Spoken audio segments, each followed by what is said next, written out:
And the more you focus on who they can be and will be and have the potential to be, the more you open the channel between that perfect version of themselves and who they are right now.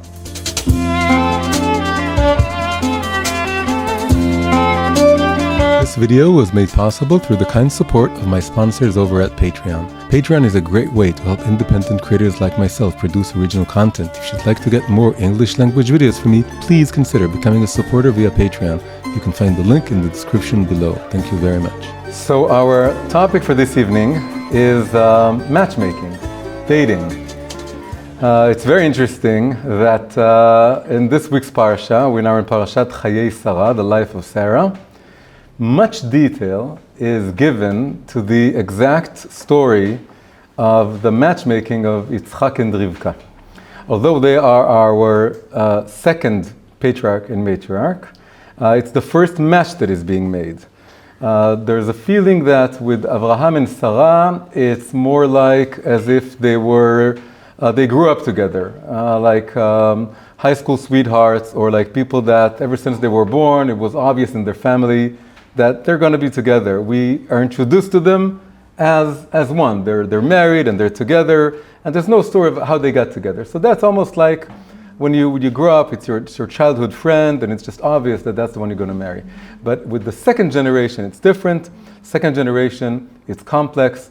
Abraham and Sarah are in the land of Canaan. The land of Canaan is populated, surprisingly enough, by Canaanites. And Canaanites, in the biblical times, it's a big no-no. You can't marry them. And you have to go to a different country. You have to put a lot of effort. And the task is given actually to a Canaanite, a good Canaanite, who is the servant of Abraham, whom we know from the Midrashim that his name is Eliezer.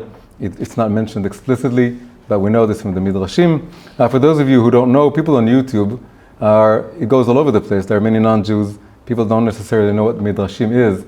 So Midrashim, basically, it's just like when you have the Star Wars movies, and you have the main movies, and then you have all the comics and the novels, and that's called the extended universe. And it's not as canonical as the movies, but it gives you a lot of information of the background, what's going on before and after and during all the movie scenes. So it's the same. The Bible, that's like our Star Wars movies. And then all the Midrashim, that's like the extended universe. And it's different stories, they conflict. And again, it's not as canonical, but we do treat them as Torah sources. So we're going to mention a few Midrashim as we go along this. So he is sent to another country to find the appropriate wife for Yitzchak. And the story is very detailed. It's repeated twice, once through the all-knowing narrator of the Tanakh, and the second time as Eliezer, the servant, is repeating the story himself. And the famous question, eternal question, is why go into so many details regarding the story of basically the first Jewish matchmaking event in history. And the reason is that matchmaking is very important. It's important for really all civilizations, for all societies, for all cultures. In order to have a next generation, they need to set up society in such a way that it works, that people find the right matches. It can't be totally overseen from above. There's a famous, again, midrash about this Roman lady who asked a Jewish rabbi, "What has your God been doing ever since the 6 days of creation? He's just sitting idly somewhere in heaven, not doing anything, because the universe is like a clockwork, and everything is going by laws of nature. And he's been just what has he been doing?" And he tells her, "Oh, he's very busy. He's doing matchmaking. That's all he's doing. He's just doing matchmaking. It's a lot of work." She says, "That's no big work. I can do it myself." Took all her servants, took all her maidservants, and just randomly married them together. That's when society is totally coercive. And it just tries to put people together. It doesn't matter as long as they can have kids. The next generation is taken care of. And of course it didn't work out. And the next day they were fighting, they were shouting, and one had his eye taken out, the other had his arm. And they were horrible marriages, and it didn't work out. And the other end of the spectrum, which in many ways is the kind of experiment we're seeing today, is the opposite of total sort of coercive, top-down sort of dictatorship, is that you have anarchy. And what we have today has been called, not by me, something like sexual anarchy. It's basically you go out into the world, God forbid we should coerce or even advise you, because then we're taking away from your autonomy. Good luck, find your match. And for some people it works, and they find it where they study and where they go to a bar, to a party. But for many, many people it doesn't work. And many people are left alone or are spending many, many years, often very precious years, trying to find their spouse. And there's a happy middle ground. The happy middle ground is for society to have some sort of assistance from society to help you better, lead you through the way. It's not decided for you, but you're not left to your own devices, totally lost as to how to find and how to look and what's the right person for you and how not to make mistakes that you can avoid. So basically what we want to do today is we want to go over some of the details of the story of how Yitzchak and Rivka came to find one another, and we're going to take out of this 4 dating tips. Dating tips or matchmaking tips. Matchmaking, you think dating is only for young unmarried people. They're dating, and dating tips it's not for the older people or people who are married. Or you could think matchmaking, that's only for professional matchmakers. They have their job, that's what they do. But it's not so. We are all matchmakers. We should all be matchmakers. We can help, we can have ideas, we should always be thinking about the people we know, because you never know what kind of hashgacha, what kind of providence has to actually go through you. And in fact, they're yearning for it, they're thirsty for it, they're waiting for the right person to think about them at the right time and have the right click. And we all know stories, beautiful stories. It wasn't a professional matchmaker, it wasn't the parents deciding, and it wasn't the kids aimlessly wandering the world and finding. It was their friends, their relatives, their uncles, their grandparents who could help.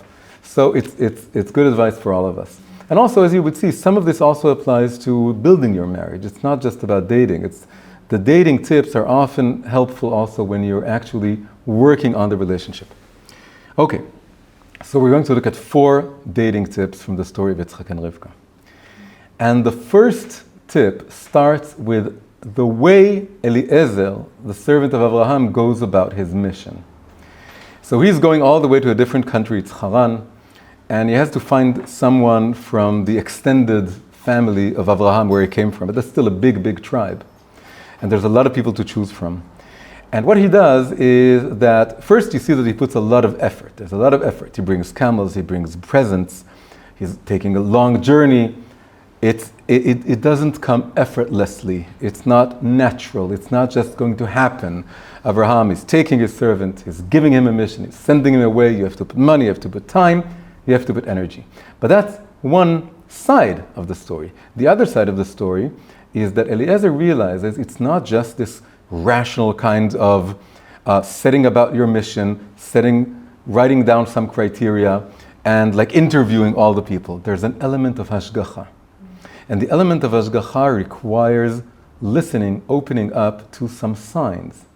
You have to notice what the signs are. So there's a totally rational, mundane, earthly aspect to matchmaking, in which you're not expecting it to miraculously happen of itself.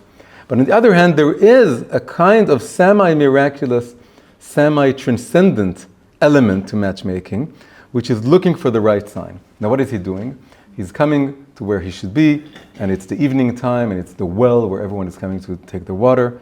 And then his sign, and he's speaking to Hashem in his very sort of naive, tamim way. And he's saying, let's do a deal, God. I'm gonna decide on a sign. The sign is that I'm gonna ask some women to give me water, and if they propose of their own volition that they should also give water to my camels, that would be the sign. Now there's a big debate whether this is halachically permitted. In terms of Jewish law, is this permitted? Because we know that he wasn't Jewish, he was Canaanite, he was part of the world of idolatry, and for them maybe you could make deals with their gods, because their gods are sub-gods that operate in the world, and they operate according to the laws of nature. You can make deals with them. But the God, the master of the universe, you can't make deals with God, and it's wrong. And it's something like, it's called nichush. Nichush is form of divination that you're saying if this sign happens or that sign happens, that means this and that, something is going to happen. And so, but basically the way to make sense of this, whether it was wrong or right, is to differentiate two kinds of signs. If you're making some random arbitrary sign, like if this is the right person, how would I know if my phone rings at the same moment? Or a leaf falls from a tree or something? You can't run the universe, and you can't have God run the universe according to your decisions. But if the sign is a certain personality trait, and that's really what Eliezer was looking for. He wasn't looking for some random sign. He didn't want some event to happen. He wanted, really, the sign was not a divine sign, it was a human sign. He wanted to see if this particular woman has the main trait that he saw in Abraham's home, which is chesed, loving kindness, charity, giving, seeing beyond, seeing the other person, empathizing with the other person, and not needing to be asked in order to suggest help or offer help. And so this is a very different sign, and this is permitted. Because then really what you're saying is, I don't have an infinite amount of time, I'm not going to spend, but I need to see some traits that I can tell by this that if those traits exist, we can make it work.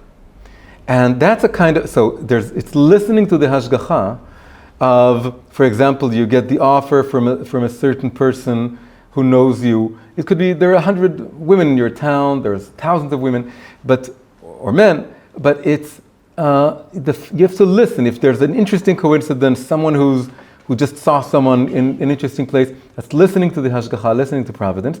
And then there's looking for certain traits. So in this case, it's really two things. One is the chesed trait, that's obvious, because he wants to see if she would be gomel chasadim.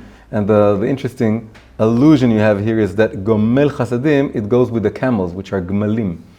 Right? The root for camel, gamal, is the same root as giving charity. And there's something about, in the world of the desert, the gmilut chasadim, the giving, has to do with camels. Camels, you have to feed them all the time, they're thirsty. So that's the one trait is chesed, but there's really another trait that he's looking for. What do we know about Rivka? We know that Rivka was a ba'alat tshuva. How was she ba'alat tshuva? Because the people around her were very wicked people. They were evildoers, they were cheaters, they were aramim, and it's the same letters as ramaim, Aramaic and cheaters. It's an anagram, it's the same letters. And it's called in the Midrash, she was a rose among the thorns. A rose among the thorns basically means a Baal Tshuva. What is a Baal Tshuva? Someone who goes against the grain of society and is willing to change, is willing to make a difference in their lives. And I would say that is probably the most important trait to look for in a spouse. Why? Because you're going to change. Both of you are going to change. The world is going to change. You're going to get older together. And the main thing you need to look for, it's like a sign you're looking for, is whether this person is willing to change, willing to rethink what they're doing, what they're believing, and constantly improve themselves and become better and become more attuned with the truth and with what they're willing to be. And if you find that, that's the rose among the thorns. The thorns are basically the stubborn people who stay put and don't change. And the rose is the one branch that's flowering, that's willing to evolve and grow and reveal. But before the flower opens, it's not that different from a thorn. It's another branch, but the inside of it is revealed if they're willing to be like a Baal Tshuva, like a returnee or repentant, or someone who is rethinking, checking, re-examining themselves. So to sum all this up, the first dating advice we get from Eliezer the servant is that there's a combination here of very rationally, very practically putting a lot of effort, not saying it's all coming from Hashem, whatever Hashem says, it's going to come down from heaven, but also not going in the opposite direction, which, like someone told me, I'm educating my girls that they go on dates, they take a clipboard, and then they just have a checklist, and they go, this is over rationalizing. You never know everything, you can never know everything. you have to look for certain signs, so to speak. The signs are the right traits that you need to make a relationship work. So that's the first dating tip that we have from Eliezer, Abraham's servant. The second advice comes from much later in the story. Once Rivka says, yes, I'm going. Everything I've heard sounds great, and I'm going with this. And then they take the long ride back to Eretz Israel, and then she comes to a field, and she sees a man praying in the field. And she asks, who is this? And he tells her, this is your betrothed. This is the man that I was sent to find him a wife, and that's going to be her husband. And then she covers her face. She takes a veil and she covers her face. In this image, in this moment of Rivka covering her face, is encapsulated a very big topic, a very big Jewish ideal, Jewish concept, the concept of modesty. And not only modesty, but the concept of waiting, what we call waiting till marriage, or postponing physical intimacy until marriage. It goes along with modesty. Not everything is visible from the outset, and not everything is experienced from the outset. And that's all encapsulated in her sort of instinctively veiling her face.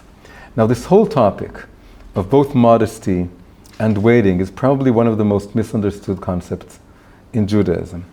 And the reason for this is that we tend to think about these concepts from the legal details of how they're implemented. What you need to wear, how much you need to cover, what you can do, what you cannot do. And it's detailed, and it has a lot of isurim, a lot of things you cannot do if you follow all these laws. But like every topic in the Torah, it has an outside aspect and an inside aspect. And in the case of tzniut, or modesty, the whole issue is differentiating the external from the internal, the outside from the inside. Tsanua, modest, means hidden, or unseen, enclosed. And really, ultimately, the whole point of modesty is to connect us and to make known and to make felt our inner worlds. We have an outside aspect and we have an inside aspect. The outside aspect is our bodies extending into the world, reaching out to the world, sensing the sensual nature of the world. And we have an inner world, and that's our neshama, that's our soul. And we are constantly pulled by the outside of things, and we tend to overlook the inside of things, the inside of other people, the inside of whatever it is we're experiencing, and also the inside of our own selves. And the whole point of modesty, the true inner point of what modesty is all about, is that it's about covering, distracting yourself, diverting the attention of both the other person and yourself from your outside in order to enable the inside to shine through, to be able to be perceived. So basically it's telling the other person, I'm covering my body not because I think my body is negative, but because I want you to focus not on my body, but on my face, on the inside of me. Why is my face the inside of me? The Hebrew word for face, panim, is the same letters, the exact same word as pnim, which is interior, inside. Pnimiyut is the inside of us. The panim, so we normally, in a minute we'll say why she covered her face, but normally the modern Jewish tzniut norm is that we cover the body, but we reveal the face in order to basically signal to other people, the main thing about me is not my body, the main thing about me is my face. My face is my personality, my inner world, what I'm saying, what I'm feeling, my facial expressions. All this is a mirror, especially the eyes, but everything in the face is a reflection of my inner world. But it's not just a message to the other people, it's a message to myself as well. Because once I'm not revealing myself so much, it's also taking away from my own energy or self-consciousness as to how I seem, how do I appear. Am I attractive? Am I beautiful? Can they see my body? Can they see whether it's my muscles or my other features, whatever it is that men or women like to present? Once I can't rely on that, I have to rely on my own personality, my own words, the content of my being. So really tzniut, the real meaning of it, is to enable us to connect to the modest aspect within us, which is the neshama, the soul. The soul is very modest. And behaving modestly and dressing modestly is just honoring the soul and allowing the soul to overcome the loudness of what's the word?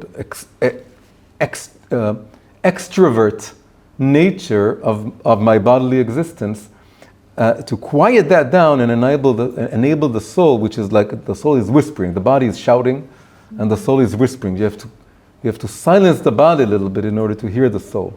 And the problem with what's going on in much of the Jewish world, unfortunately, and that's why people are so put off often by all the concept of tzniut, is that many people tend to focus too much on the external aspect of what tzniut is, all the laws and the boundaries and the length of the skirt or whatever, which have their own place. But if you focus too much on them and not on the inner meaning and the inner purpose of tzniut, then basically what you're doing is you're focusing on the immodest aspect of modesty.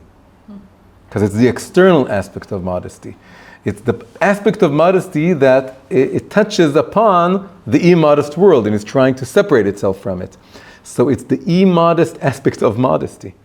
And the modest aspect of modesty is, again, the connection to the soul, enabling the soul to shine through. Same goes for the idea of waiting till marriage. The idea of waiting till marriage is basically saying we want the relationship to be based on two souls communicating and seeing if they communicate. Why?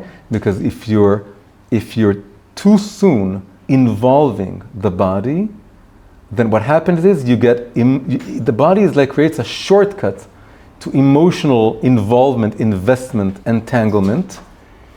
And then you get so involved, even once you realize it's not the right person for you, it's very difficult to back down. And in fact, it'll be very difficult to even tell if this is the right person or not, because you're so emotionally invested. It's far more difficult to break up after physical intimacy than it is to break up before the physical intimacy aspect was tried. So again, it's a way of quieting down, slowing down the body. I often compare the way the soul and the body interact with other people is that we have the famous story of the hare and the turtle. And so the body is like the hare. The body runs. It has urges, has desires, it runs like the hare. And the soul is like a turtle. It's much slower to connect.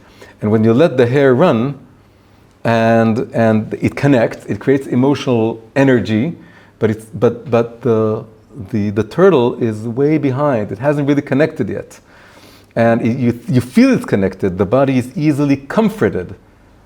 The feeling of loneliness is easily quieted with physical intimacy, with physical touch. But this is often illusory.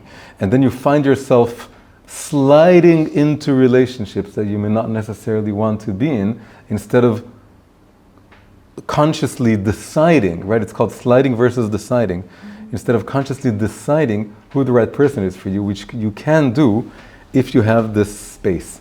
Now, why is Rebbeca, if I just said that the body is like our externality and the face is the window into our inner world, right? The panim and the pnim, then why is Rebbeca covering her face just before the marriage? So we do that to this day in marriages, only in marriages, right? There are Muslim communities that cover their face all the time. But Jews only do that, well, they used to do it if they would live in Muslim countries and it was the law. But otherwise, Jews never do that. But we do that in the wedding. We have the hinumah, with the covering of the face. And this is the woman covering her face before the man. Why? Because men tend to get stuck on the externality more than women do. They have a tendency to objectify what they're looking at more than women. And basically the message given, transmitted to the man at the moment of wedding by the brides covering their faces, just like Rivka did, is telling them, even my inner world that you think you know by now because we dated and we talked and you got to know me a little bit, you should know even that you don't know. Mm-hmm. Even my inner world is infinitely more profound. It goes in the same direction. Once the Hinuma is there, she can't see him very well either. It's that veil is basically signaling that it's a constant journey of discovering the depth of the other person. And there's a verse that says, Erastichli le'olam, the husband, in that case it's God, sort of marrying Knesset Israel, the Jewish people, the congregation of Israel. And God is saying, I shall betroth you forever. How can you be betrothed? Betrothal is temporary. And the idea is that the transition from betrothal to marriage is constant. You always have to realize that whoever this person that I think I know, I don't know them yet. It's like the Russian doll that you open up and you get a new doll every time, except in this case, each one is bigger than the one before, because you have a deeper layer to who this person is. So on the moment of marriage, it's also important to cover the face also. So all this is the second dating tip we get from Yitzchak and Rivka.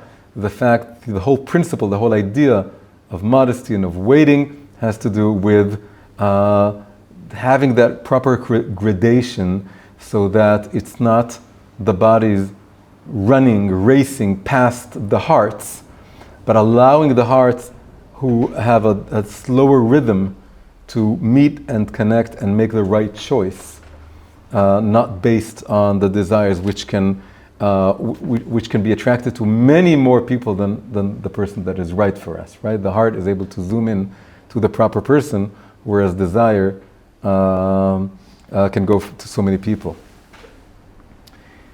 Now, advice number 3. This is coming from a verse, just a few verses further into the story. It says that Yitzchak took Sarah to his tent, and so it says, no, I'll go to this. Sarah. Yeah. ויביאה יצחק האוהל השרה עמו.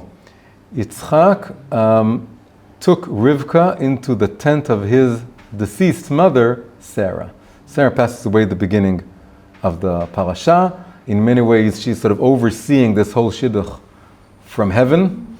And then he brings Rivka into the tent of his mother.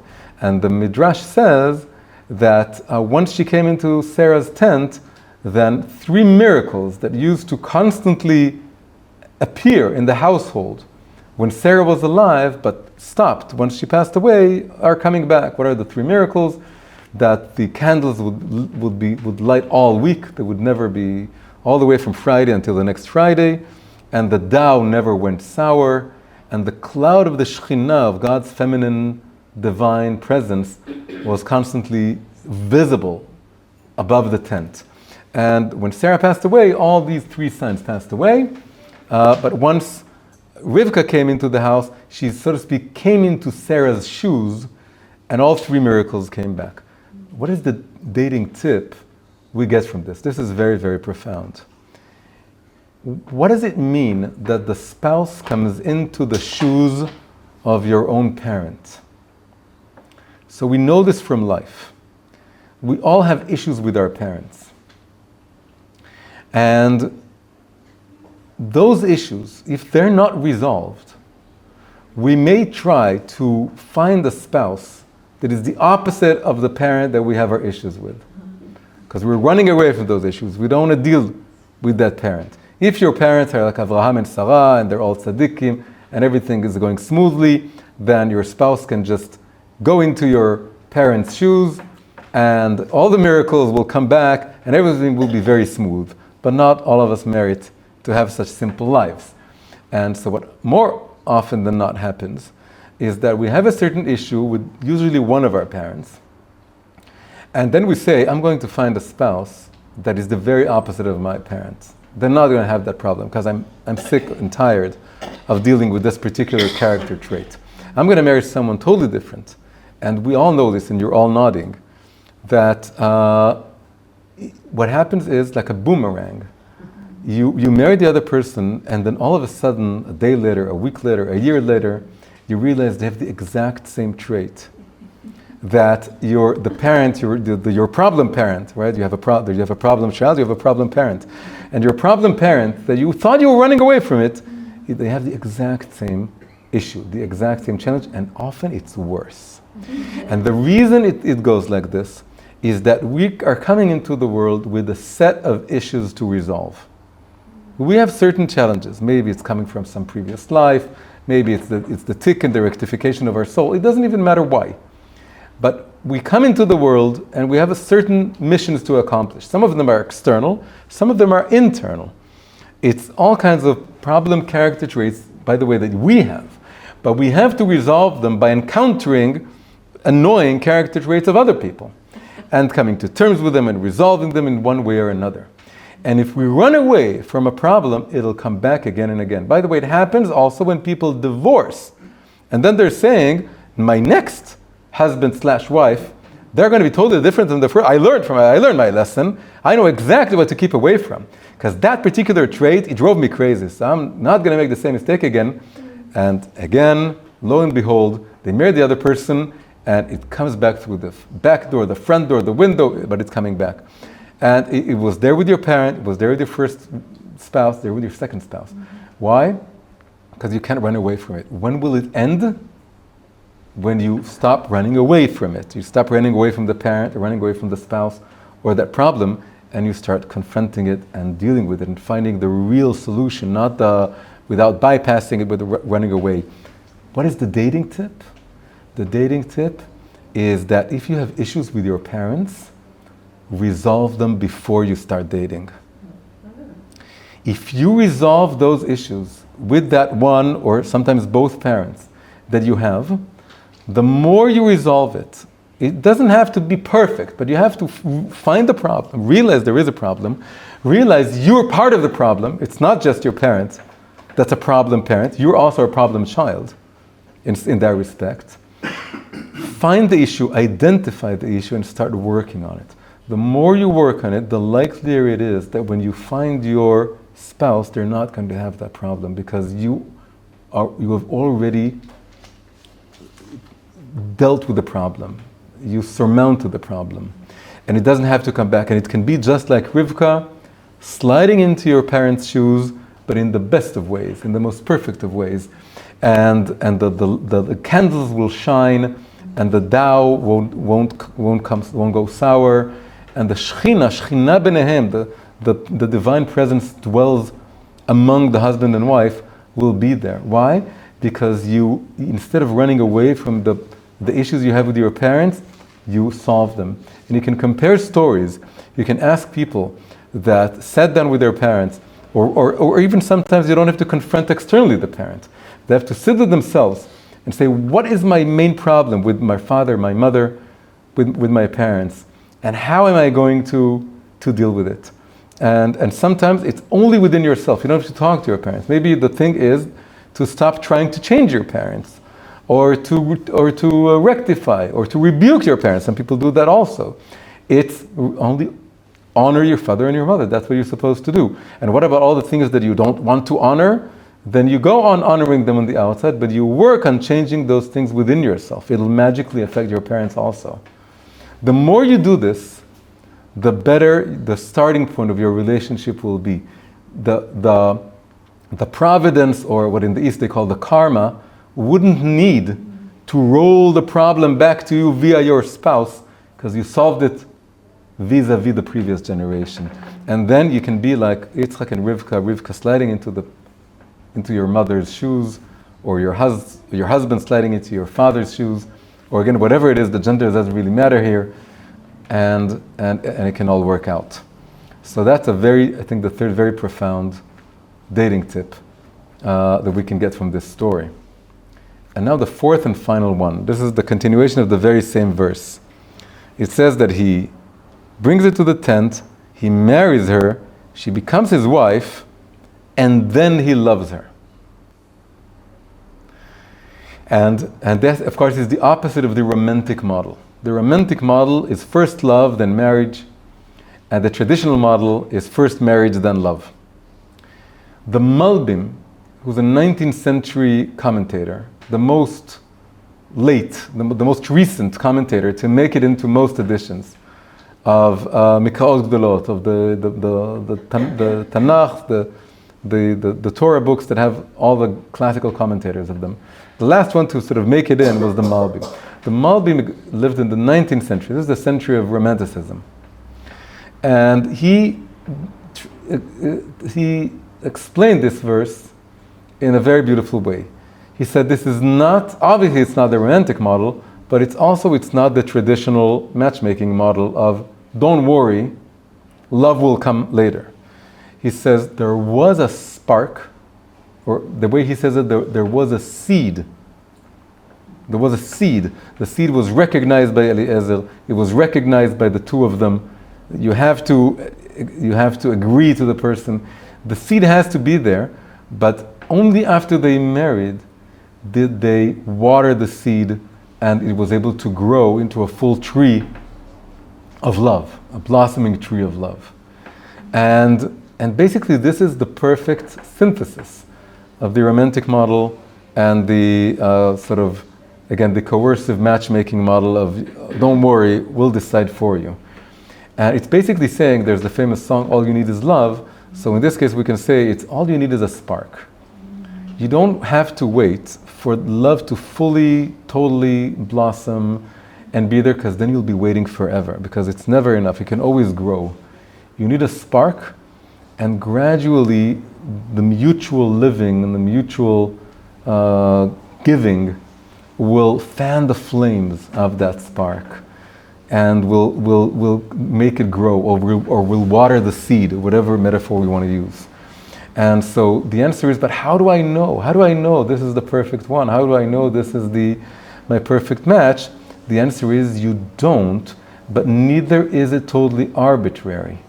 You need to find that spark and that potential, and it's almost like listening. We spoke before about the whisper of the soul versus the shouting of the body. We know this image also from the story of Eliyahu the prophet, who ran to the mountain, and God told him that true prophecy is a whisper, right? There was a strong wind, and then there was an earthquake, and then there was fire, and he told him, I am not in the wind, I am not in the earthquake, I'm not in the fire, I am in the still silent voice, where the sound of silence, the whispered sound of silence. That's where the true prophecy is. And it's very much similarly to identifying your spouse. Like I said before, it's not a totally rational thing. There is an irrational element to it, because it's crazy to get married with one person that you don't know and you can't know. It means that you have partial knowledge and nothing is promised to you and nothing is guaranteed to you. So it's a bit crazy. It's a bit like you have to be a little bit of a prophet. You don't have to have a sign coming from heaven, or you don't have to be written in the stars. It's not going to happen. It's not going to be a fire or an earthquake. It's going to be a whisper. And you have to catch that whisper like you catch a butterfly. And a butterfly, why is a butterfly called a butterfly? Because it flutters by. But then the word gets fluttered also, and it becomes a butterfly. By the way, same in Hebrew, parapar comes from the word rafraf. Lerafref is to flutter. And when you flutter the word, it becomes parapar, right? Same as flutterby and butterfly, because that's the way the wings work. So that whisper is going to flutter by like a butterfly, and you have to catch that whisper. The whisper is the spark, not of this, I know for sure this is my spouse, but I got a glimpse of a world in which we're happily married. It can happen. The rest is up to me. It's up to us. If we water the seed, or if we fan the flames, and we make the spark grow. So if you catch that butterfly, that's all you need. The butterfly is not a big flock of birds. You can't fly with it yet, but you will be able to. So the fourth dating tip we get from Yitzchak and Rivka is that you have to find the spark And that's all you need. All you need is that spark, that butterfly, and if you catch it, it'll grow into a fully fledged love affair between you and your spouse. One thing I forgot to say is that both Yitzchak and Rivka, at that moment, they see each other from afar, both of them raise their eyes. He raises his eyes and she raises her eyes. What does it symbolize? It symbolizes raising your vision to beyond the external. If you're meeting your future spouse, you have to raise your eyes. One of the most beautiful marriage advice that I got, that totally changed my marriage, is that you have a spouse, and just like you, they're imperfect. But it's easier to see the imperfection of the other person than it is to see your own imperfection. And sometimes it's very hard. And you see what's missing. You see what you don't have. You see some flaw. And the idea is this. The idea is that there is the perfect spouse. Your spouse, there's a perfect version of them. It's just not visible yet. Where is it? It's like above their head. It's there as a potential. It's will sort of drip down, flow down into their being. Alternatively, they have to grow into that sort of perfect version of themselves. How will they do that? You can help. How can you help? By raising your eyes and focusing on the perfect future self of your spouse. Who they can be, who they will be, if you believe that they will be. And then the more you love them, and the more you focus on who they can be and will be and have the potential to be, the more you open the channel between that perfect version of themselves and who they are right now. So, for example, the famous debate between Hillel and Shammai about the imperfect wife in marriage, that she's blind or she's crippled or whatever, and Shammai says you can't lie, you can't say that she's kalana ave chasuda, that she's a beautiful, graceful wife. You have to say that he loves her as she is, or something insulting like that. And Hillel says, no, it's kalana ave chasuda for every wife, doesn't matter who she is. Obviously he finds her beautiful, so it's not a lie, you're not lying, you're honest. She's kalana ave chasuda, even if she's, I don't know, she's blind. But the beautiful word, the wording here is kalana, beautiful bride, vechasuda. Chasuda, it's not graceful. It's someone who had grace sort of poured on her or bestowed upon her. Chasuda. Chesed was bestowed upon her and she became chasuda. So what is this? Chesed is love. The more the husband loves the wife, or the person loves his spouse, and the spouse becomes chasud, bestowed, covered with love, and then it creates what is called the chut shel chesed, the thread of love, connecting this perfect future version of them with who they are right now, and it sort of pours down, and they become beautiful. Mm-hmm. They connect to the beautiful self that they have. They need someone to love them, and then it projects their perfect version of themselves and out of themselves. So that's a beautiful way. And when I heard that, it totally changed and of course another way is to just remember how imperfect you are and go work on your own problems and stop looking at the other problems of the other person. But if you can't avoid seeing their flaws, then focus on who they can be, and if you love them, they will be that person. Hi everyone, if you enjoyed this episode, please press like, subscribe to the channel, and leave a comment. If you want more English language videos from me, please consider becoming a supporter via Patreon. You can find the link in the description below. Thank you very much, and see you in the next episode.